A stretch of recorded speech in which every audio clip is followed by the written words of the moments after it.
सवाल ये है कि क्यों नहीं तो हो। प्रश्नवाचक चिन्ह तो हर चीज़ के आगे लगाया जा सकता है। आप अगर क्यों में घुसेंगे ना तो आपका उसका कोई अंत ही नहीं होगा। आप ये पूछेंगे ये क्या है, तो ये एक पत्थर का टुकड़ा समझ है। गया। अब ये क्यों है, क्या आंसर है इसका? इसका तो कोई जवाब नहीं। इसके पीछे पूछे नहीं, मैं तो- इसके ऊपर आता हूँ ना। क्यों है जब आप पूछते हो तो फिर एक और क्वेश्चन आ जाता है। चलो, ये गंगा नदी क्यों है?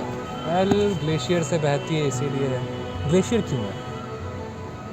टेम्परेचर थोड़ा ठंडा है इसीलिए ग्लेशियर बन गई। टेम्परेचर ठंडा क्यों है? नहीं पता, धीरे धीरे करके।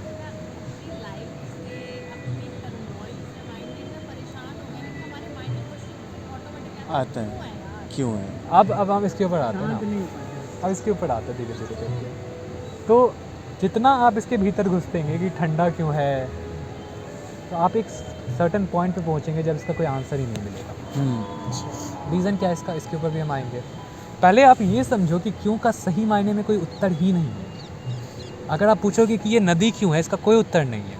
लेकिन अगर मैं जो ये बोला कि ग्लेशियर से निकली है, वो क्यों का उत्तर नहीं है, वो कैसे का उत्तर है। ये नदी कैसे है, वो ग्लेशियर क्यों है, उसका कोई उत्तर नहीं है। लेकिन ये मैंने बोला कि ठंडक है, तो वो कैसे का उत्तर है। ग्लेशियर कैसे है, ठंडक के कारण है।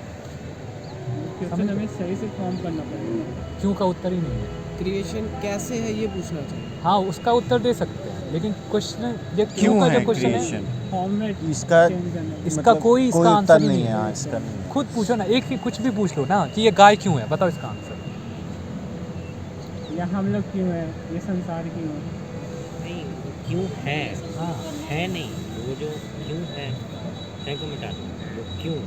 चलो, तो वो है तो लास्ट में ऐसे ही लगता है। हर एक सेंटेंस में इज लगेगा ही, आपका सेंटेंस अधूरा हो गया नहीं तो। क्यों का मतलब कोई सेंटेंस को अच्छे से फॉर्म करना है तो है लगाना ही पड़ेगा। बिना है के कुछ नहीं होता। क्वेश्चन पहले डिफाइन कर लो कि क्या। एक ही चीज़ उठाओ ना, कुछ भी। ये कैमरा क्यों है, ये बताओ, इसका आंसर दे सकते हो? नहीं दे सकते। ये हमें है लगाना ही पड़ेगा इसके साथ। हाँ, अस्थि लगाना ही पड़ेगा। है मतलब अस्थि होता है, वो लगाना ही पड़ेगा संस्कृत में। अस्थि मतलब अस्तित्व, इजनेस, वो होना ही पड़ेगा, वो लगाना ही पड़ेगा। गुरुदेव, ये कश्मीर सैविज्म का क्वेश्चन आ गया। इसको स्वच्छंदनाथ खत्म बैनर्जी करते के हैं ना। 5 क्वेश्चन इसको पहले ख़त्म करते हैं उसके बाद। ठीक है, तो हमने ये समझ लिया कि क्यों का कोई आंसर नहीं है। समझ आ गया बात? अब अगर आप बहुत भीतर घुसते जाओ चीज़ों के ना, कि पहले पत्ता क्यों है, पत्ता इसीलिए है क्योंकि प्लांट है, तो प्लांट क्यों है, प्लांट इसीलिए क्योंकि धरती है। हालांकि वो कैसे का आंसर है, क्यों का नहीं। फिर धरती क्यों है, क्योंकि सूर्य है। सूर्य क्यों है, क्योंकि ब्रह्मांड है। करते जाओ, ब्रह्मांड क्यों है, क्योंकि शून्य था। शून्य क्यों पहुंच जाओगे आप शून्य तक, लास्ट तक। जब आप शून्य पे पहुंच जाओगे तो आप एक ऐसे स्टेट पे पहुंचोगे जहाँ पे समय नहीं था। आप पूछोगे समय क्यों है, तो आप जब पूछ रहे हो कि समय क्यों है, तो आप एक ऐसे जगह पहुंच रहे हो जहाँ पे समय नहीं था। बहुत थोड़ा डीप फिलोसफिकल हो गया, अच्छे से लोकी में बताया। थोड़ा फिलोसफिकल हो गया, इसलिए मैं धीरे से बता रहा हूँ। जब आप पूछते हो कि समय क्यों है, तो आप एक ऐसे स्टेट की तरफ इशारा कर रहे हो, एक ऐसे जगह की तरफ इशारा कर रहे हो जहाँ पे समय नहीं था। वहीं से इसका आंसर निकलेगा कि समय क्यों है। और ये अपने आप में ही कॉन्ट्राडिक्शन है। बहुत बड़ा टॉपिक है। कैसे है कॉन्ट्राडिक्शन? कॉन्ट्राडिक्शन कैसे। क्योंकि किसी भी चीज़, अगर हम कारण शब्द का यूज़ करते हैं, क्यों का मतलब ही होता है कारण क्या है। क्यों को अगर हम लंबा खींचते हैं तो कारण क्या है आ जाता है। इसका कारण क्या है, इसी को शॉर्ट फॉर्म में क्यों बोलते हैं। Make sense? जब हम कारण को उठाते हैं तो कारण प्रीसपोजेस, कारण का होने के लिए समय का होना आवश्यक है। Make sense? बिना समय के कारण एग्जिस्ट ही नहीं कर सकता। क्योंकि जब हम बोल रहे हैं कि इसके कारण ये हुआ, तो उसके बीच में एक समय का ड्यूरेशन है कि नहीं। मुझे सांप ने काटा और मैं मर गया, तो सांप के काटने और मरने के बीच में एक समय का ड्यूरेशन है। मैं कैसे मरा, सांप ने काटा, तो कारण क्या है मेरे मरने का, सांप ने काटा, और उस कारण में आ गया समय का ड्यूरेशन। अभी मैं मरा हुआ हूँ, पहले मैं मरा हुआ नहीं था, तो कितना पहले मैं मरा हुआ नहीं था, समय आ गया, आया कि नहीं।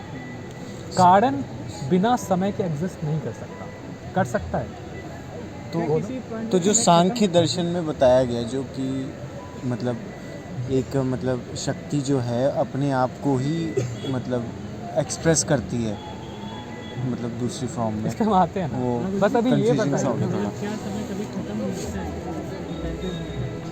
प्लस लोग क्या कहते हैं है? कि हाँ, इससे हम आते हैं। अभी बस इतना बताओ कि क्या कार्डन बिना समय के एग्जिस्ट कर सकता है? आप बताओ, आपने पूछा था कुछ। नहीं जब तक वो कारण है तब तक नहीं, कार्डन बिना समय के हो ही नहीं सकता है ना। जब तक वो कारण है तब तक समय होना जरूरी है। हाँ है ना, लेकिन अगर हम समय को ही इक्वेशन से ख़त्म कर दें तो कार्डन जैसा कुछ एग्जिस्ट करेगा? तो जब आप ब्रह्मांड के कारण का पूछ रहे हो कि ब्रह्मांड क्यों है, तो समय तो ब्रह्मांड का ही एक हिस्सा है ना। तो जब समय ही ब्रह्मांड का हिस्सा है तो इसका कोई कारण कैसे हो सकता है? ठीक मेक अब सेंस? समझ आ गया कि ये क्वेश्चन इतना बेकार क्यों था? ठीक आया ना समझ? जब ये समय ब्रह्मांड का हिस्सा है और आप पूछ रहे हो कि ब्रह्मांड क्यों है, इसका कारण क्या है, तो इसका आंसर नहीं दिया जा सकता, क्योंकि आप समय का ही कारण पूछ रहे हो। कारण बिना समय के ही एग्जिस्ट नहीं करता और आप समय का ही कारण पूछ रहे हो। कोई तो ऐसा ब्रह्मांड है जहाँ पे समय नहीं है। अगर ऐसा कोई ब्रह्मांड होता तो वो ब्रह्मांड होता ही नहीं, क्योंकि ब्रह्मांड जो फंक्शन कर रहा है, पेड़ से कार्बन डाइऑक्साइड निकल रही है और वो कार्बन डाइऑक्साइड दूसरा पेड़ अपने में सोख रहा है, या पेड़ से ऑक्सीजन निकल रही है और वो दूसरा हम लोग सोख रहे हैं। तो वो जो प्रोसेस है कि पहले पेड़ से ऑक्सीजन निकला, फिर हमने उसे अपने में लिया लंग्स में, तो उसके बीच में टाइम तो एग्जिस्ट कर रहा है ना। आपने क्या पढ़ा उसको छोड़, अब ये बताओ कि जो मैं बोल रहा हूँ उसका आंसर क्या है? क्या ब्रह्मांड बिना समय के एग्जिस्ट कर सकता है? नहीं कर सकता। जैसे एक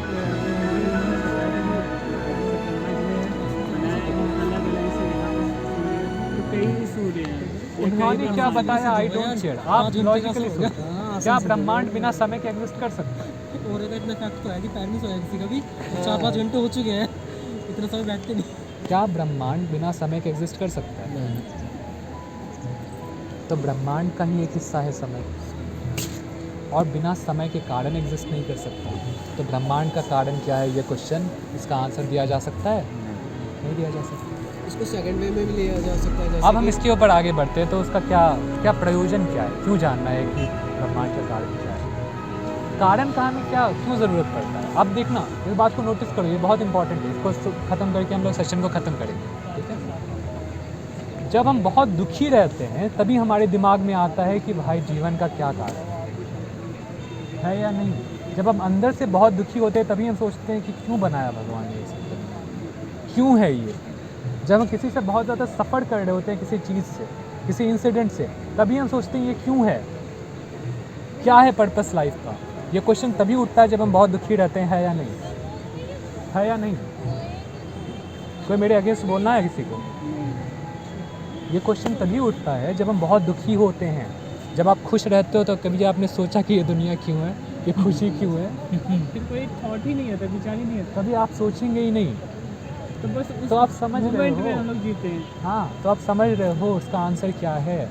इसका आंसर है, इस संसार का कारण यही है, खुश रहना। यही अपने आप में इस संसार का कारण है, ताकि आप खुश रहना सीखो। यही अपने आप में इस संसार का पर्पस है। आप खुश रहना सीखो और खुश रहो हमेशा।